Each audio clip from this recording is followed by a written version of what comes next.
साल 2008 तारीख 26 नवंबर मुंबई पर चरमपंथी हमला होता है।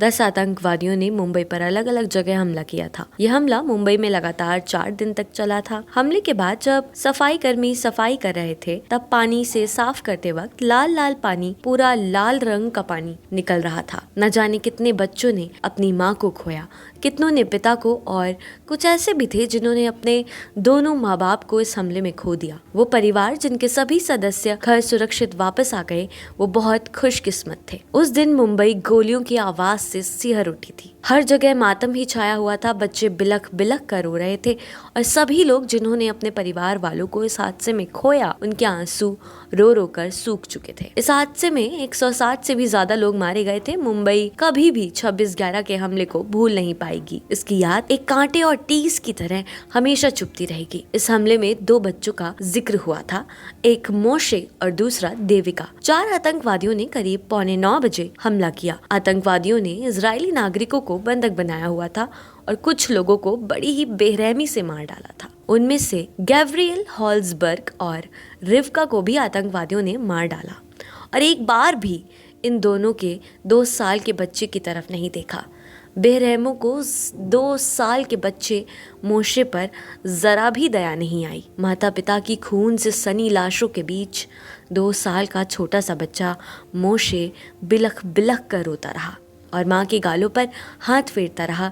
शायद ऐसा पहली बार हो रहा था मोशे के साथ, जब वो रोए जा रहा था और उसकी माँ सुन ही नहीं पा रही थी, वरना तो माँ थोड़ा सा कुनकुनाने पर भी आ जाती थी। आज सामने है फिर भी नहीं सुन रही। जब हमलावरों ने गोली चलाई थी तब मोशे की देखभाल करने वाली आया, जिनका नाम सेंड्रा सैमुअल है, वो कबाड़ हाउस के नीचे हिस्से में थी। गोलियां चलने की आवाज आ रही थी पर ऊपर क्या हो रहा था इसका किसी को कुछ भी पता नहीं था। जब गोलियां चलने की आवाज रुकी, सेंड्रा ने मोशे की रोने की आवाज सुनी तो किसी तरह बचते बचाते बहुत हिम्मत करके सेंड्रा उस कमरे में पहुंची जहां गैब्रियल और रिवका की हत्या की गई थी। तब तक आतंकी वहां से जा चुके थे। सेंड्रा ने वहां जाकर जो माजरा देखा तो उसका दिल दहल गया। क्या मनहूस दिन था वो। उसने देखा कि अपने माता पिता की लाशों के बीच मोशे खून से नहाया पड़ा है और रोए जा रहा है। सेंड्रा ने चुपचाप मोशे को उठाया और कंबल में लपेट कर वहां से भागने में कामयाब हो गई। गैब्रियल मोशे के पिता, जो अब इस दुनिया से अलविदा कह चुके थे, वो एक यहूदी धार्मिक नेता के तौर पर भी काम करते थे। माता पिता की मौत हो चुकी थी, इसलिए मोशे को उसके नाना नानी के हवाले कर दिया गया था। पर सेंड्रा का दिल नहीं माना। वो उसके साथ गई। उसे इजराइल का वीजा मिला और फिर 2010 में सेंड्रा को वहाँ की नागरिकता भी मिल गई। आज मोशे करीब 16-17 साल के हो गए होंगे। सेंड्रा ने मोशे के 20 से 22 साल तक का हो जाने तक उनका ख्याल रखने का फैसला लिया है। मोशे की माँ रिवका का जब उनके पिता ने अंतिम संस्कार किया तब उस समय उन्होंने बताया कि वो 5 महीने से गर्भवती थी। मोशे अपने माता पिता की तीसरी संतान है। उनके पहले गैब्रियल हॉल्सबर्ग और रिवका के 2 बच्चे हुए थे, लेकिन दोनों में से एक भी जीवित नहीं रह सका।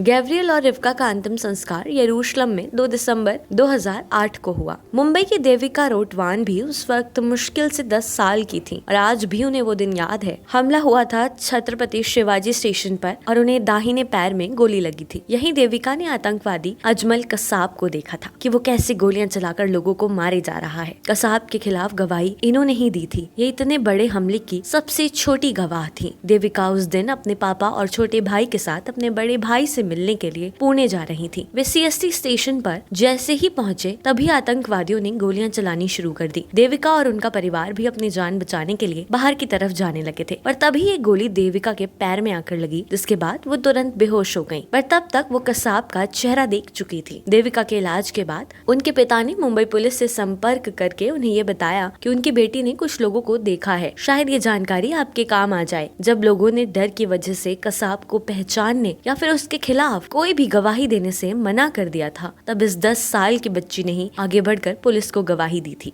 उनके इस फैसले से उनके रिश्तेदार बहुत नाराज थे और कई रिश्तेदार तो आज भी उनके परिवार से बात नहीं करते। देविका को इस बात की खुशी है कि उन्होंने कसाब के खिलाफ गवाही दी है। वो देश की सेवा करना चाहती हैं। उनका सपना है कि वो एक दिन IPS ऑफिसर बने और देश के किसी काम आए। देविका और देविका का परिवार सच में बहुत मजबूत है कि उस वक्त उन्होंने अपने बारे में नहीं, देश के बारे में सोचा। किस्से कहानी में आज के लिए बस इतना ही। ऐसे ही और कहानियों को जानने के लिए देखते रहिए किस्से कहानी। आपको हमारी आज की कहानी कैसी लगी ये हमें कमेंट बॉक्स में जरूर बताइएगा।